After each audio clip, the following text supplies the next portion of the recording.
Students, आज का हमारा टॉपिक है वर्ग संघर्ष, क्लास स्ट्रगल। इसके पहले की वीडियो में हमने कार्ल मार्क्स से रिलेटेड दो कंसेप्ट डिस्कस किए थे। एक हमने देखा था द्वंद्वात्मक भौतिकवाद और एक हमने लिया था इतिहास की आर्थिक व्याख्या। आज के इस वीडियो में हम बात करेंगे वर्ग संघर्ष की। तो आइए शुरू करते हैं। सबसे पहली बात हम करते हैं कि वर्ग संघर्ष का ये जो कंसेप्ट है, देखिए कार्ल मार्क्स को अगर हम देखें तो कार्ल मार्क्स की विचारधारा में ये जो वर्ग संघर्ष का कंसेप्ट है ये बहुत ही इम्पॉर्टेंट माना जाता है। और कार्ल मार्क्स ने साम्यवादी घोषणा पत्र में ये कहा है कि अब तक के समस्त सामाजिक जीवन का इतिहास वर्ग संघर्ष का ही इतिहास है।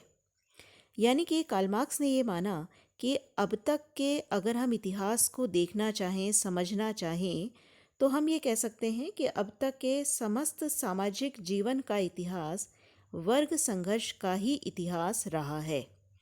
यानी कि कार्ल मार्क्स ने इतिहास को समझने के लिए वर्ग संघर्ष का जो कंसेप्ट है इसे बहुत महत्वपूर्ण माना है। ये जो वर्ग संघर्ष की धारणा है ये कार्ल मार्क्स ने ग्रहण करी थी ऑगस्टिन थोरे से। और ऑगस्टिन थोर ने ये वर्ग संघर्ष की बात की थी। मार्क्स ने ये कंसेप्ट ऑगस्टिन थोर से ही लिया और मार्क्स ने इसको बिल्कुल डिटेल्ड इसके बारे में बताया।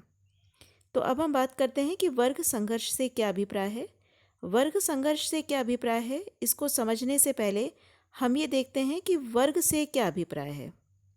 तो देखिए, वर्ग व्यक्तियों के उस समूह को कहते हैं जो उत्पादन की किसी विशेष प्रक्रिया से संबंधित हो और जिनके साधारण हित एक जैसे हों।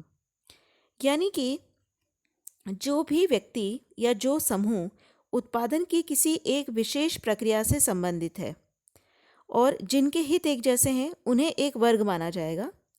तो इस आधार पर मार्क्स का ये कहना है कि समाज में हमेशा दो वर्ग पाए जाते हैं। एक वर्ग तो वो होता है जिसका उत्पादन के साधनों पर अधिकार रहता है, जो उत्पादन के साधन है, भूमि, पूंजी, इन पर जिसका अधिकार रहता है।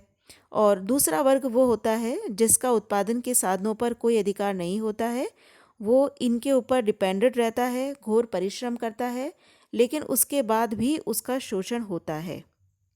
तो मार्क्स ये मानता है कि भाई समाज में उत्पादन और वितरण पर आधारित दो वर्ग होते हैं और इन वर्गों के हित परस्पर विरोधी होते हैं और इसलिए इनमें हमेशा संघर्ष चलता रहता है। मार्क्स का ये कहना है कि समाज के हर युग में इस तरह से ये दो वर्ग रहे हैं, लेकिन इन वर्गों के जो स्वरूप है, इन वर्गों के स्वरूप में परिवर्तन आता रहा है।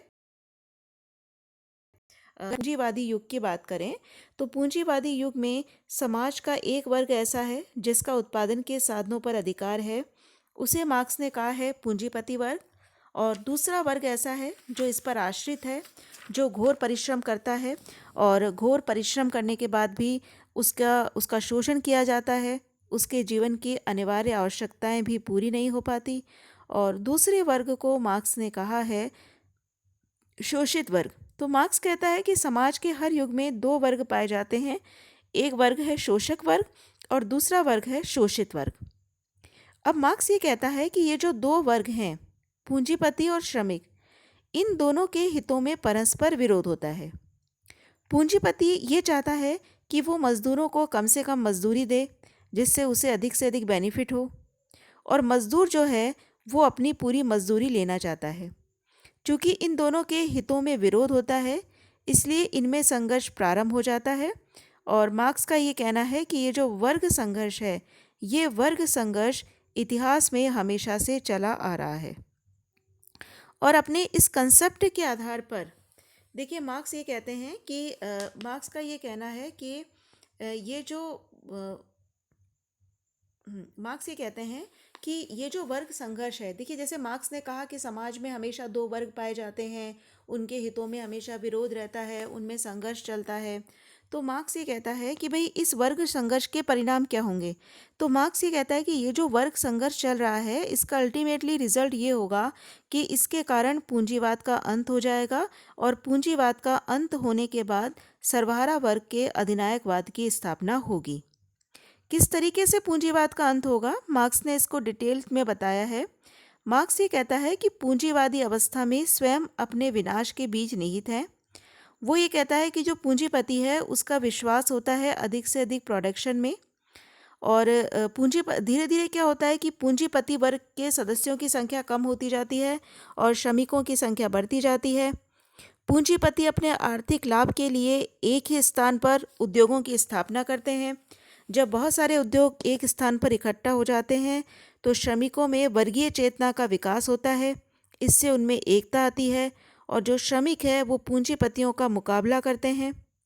धीरे धीरे क्या होता है कि ये जो पूंजीवाद है इसका प्रसार दूसरे देशों में भी हो जाता है, और चूंकि जब प्रोडक्शन बढ़ जाता है तो उसके खपत के लिए दूसरे देशों में भी मंडियां लगाई जाती है, और जब एक देश के श्रमिक दूसरे देश के श्रमिकों के संपर्क में आते हैं तो उनमें बहुत अधिक एकता का विकास होता है, और ये जो श्रमिक आंदोलन है ये अंतर्राष्ट्रीय रूप ग्रहण कर लेता है। और इस सुसंगठित श्रमिक आंदोलन के सामने पूंजीवाद टिक नहीं पाता है और पूंजीवाद का अंत हो जाता है। तो इस तरीके से मार्क्स का ये कहना था कि जो श्रमिक वर्ग के लोग हैं वो पूंजीपतियों से पूंजी छीन लेंगे और इस तरीके से वो पूंजीवाद का अंत कर देंगे और सर्वहारा वर्ग का अधिनायकत्व स्थापित हो जाएगा। तो इस तरीके से मार्क्स का ये कहना है कि वर्ग संघर्ष की भावना के कारण अंत में पूंजीवाद का अंत हो जाता है। अब हम बात करते हैं वर्ग संघर्ष के सिद्धांत की आलोचनाएं। तो देखिए, सबसे पहली आलोचना हम करेंगे कि जैसा कि मार्क्स ने कहा, मार्क्स ने ये माना कि अब तक के सामाजिक जीवन का इतिहास वर्ग संघर्ष का इतिहास है, लेकिन हम ये कह सकते हैं कि सामाजिक जीवन का जो मूल तत्व है वो संघर्ष नहीं है, बल्कि समाज में लोगों के बीच जो मुख्य एलिमेंट है वो सहयोग है। और ये जो सहयोग की धारणा है, इस सहयोग की धारणा के कारण ही समाज जो है वो आज तक शाश्वत रूप में बना हुआ है। दूसरा है, समाज के केवल दो वर्ग ही नहीं। मार्क्स ने माना है कि समाज में केवल दो वर्ग होते हैं, एक शोषक और एक शोषित। लेकिन वास्तव में ऐसा नहीं होता है। समाज में एक तीसरा वर्ग भी होता है जिसको हम मध्यम वर्ग या बुद्धिजीवी वर्ग कहते हैं। और अगर हम देखें तो समाज में इतिहास में जितनी भी बड़ी क्रांतियां हुई हैं उनमें इन मध्यम वर्ग की बड़ी महत्वपूर्ण भूमिका रही है। लेकिन मार्क्स ने इस मध्यम वर्ग की उपेक्षा की है और मार्क्स का जो पूरा ध्यान है वो शोषक और शोषित वर्ग पर ही है। तीसरी आलोचना हम कर सकते हैं कि सामाजिक और आर्थिक वर्ग एक ही नहीं है। देखिए, मार्क्स का ये कहना है कि समाज में दो वर्ग पाए जाते हैं जो उत्पादन और वितरण के साधनों पर आधारित होते हैं, और मार्क्स ने ये जो आर्थिक वर्ग हैं इन आर्थिक वर्गों को ही सामाजिक वर्ग मान लिया है। लेकिन अगर हम देखें तो समाज में जाति के आधार पर, धर्म के आधार पर, शिक्षा के आधार पर, व्यवसाय के आधार पर, सामाजिक स्तर के आधार पर, इन आधारों पर भी वर्ग पाए जाते हैं जिसे हम सामाजिक वर्ग कहते हैं। लेकिन मार्क्स ने सामाजिक वर्गों और आर्थिक वर्गों को एक ही मान लिया है, इसलिए मार्क्स के इस कंसेप्ट को हम सही नहीं मान सकते। नेक्स्ट है, क्रांति श्रमिक वर्ग के स्थान पर बुद्धिजीवी वर्ग से ही संभव। मार्क्स ने ये कहा है कि जो क्रांति होगी वो श्रमिक वर्ग के द्वारा की जाएगी, लेकिन अगर हम देखें तो इतिहास में जितनी भी क्रांतियां हुई है वो श्रमिक वर्ग के द्वारा नहीं की गई है बल्कि बुद्धिजीवी वर्ग के द्वारा की गई है। तो मार्क्स जो है उसने बुद्धिजीवी वर्ग की बिल्कुल उपेक्षा की है। नेक्स्ट है, वर्गीयता से राष्ट्रीयता की भावना प्रबल। देखिए, मार्क्स का ये कहना है कि धीरे धीरे जो ये एक्सप्लॉइटेशन होता है मजदूरों का वो एक अंतर्राष्ट्रीय रूप ग्रहण कर लेता है और पूरे विश्व के जो मजदूर हैं वो एक हो जाते हैं। यानी कि मार्क्स ने यहाँ जो इम्पोर्टेंस दी है वो वर्गीयता की भावना को दी है, लेकिन अगर देखा जाए तो जो वर्गीयता की भावना है उस भावना से राष्ट्रीयता की भावना अधिक प्रबल होती है। लेकिन मार्क्स ने इसकी उपेक्षा करते हुए मार्क्स ने वर्गीयता की भावना को अधिक महत्व दिया है।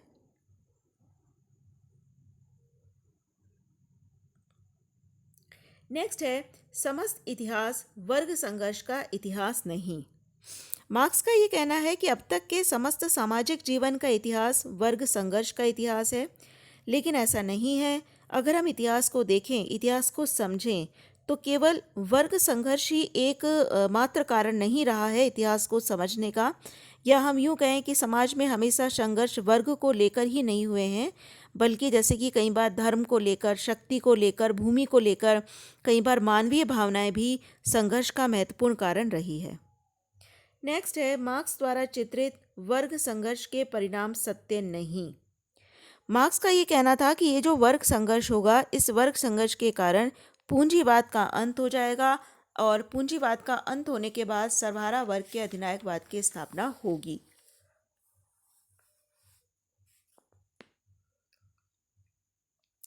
लेकिन ऐसा नहीं है। अगर हम इतिहास में देखें तो ऐसा नहीं हुआ है, बल्कि जब हमने देखा कि इंग्लैंड और अमेरिका, इन जैसे देशों में जब श्रमिक वर्ग का एक्सप्लॉइटेशन बढ़ा और श्रमिक वर्ग के लोगों ने आंदोलन किया, तो इसके परिणाम स्वरूप जो पूंजीपति वर्ग के लोग थे, उन्होंने श्रमिकों की स्थिति में सुधार के लिए प्रयास किए, और इसी के परिणाम स्वरूप ये हुआ कि श्रमिकों के एक्सप्लॉइटेशन में कमी आई है। लेकिन मार्क्स ने इसकी उपेक्षा की है, इस पॉइंट की, और मार्क्स का ये कहना है कि श्रमिक और पूंजीपति में जो संघर्ष होता है, उस संघर्ष के कारण श्रमिक वर्ग क्रांति करेगा और पूंजीवाद का अंत कर देगा। तो मार्क्स की इस धारणा को भी स्वीकार नहीं किया जा सकता। Thank you.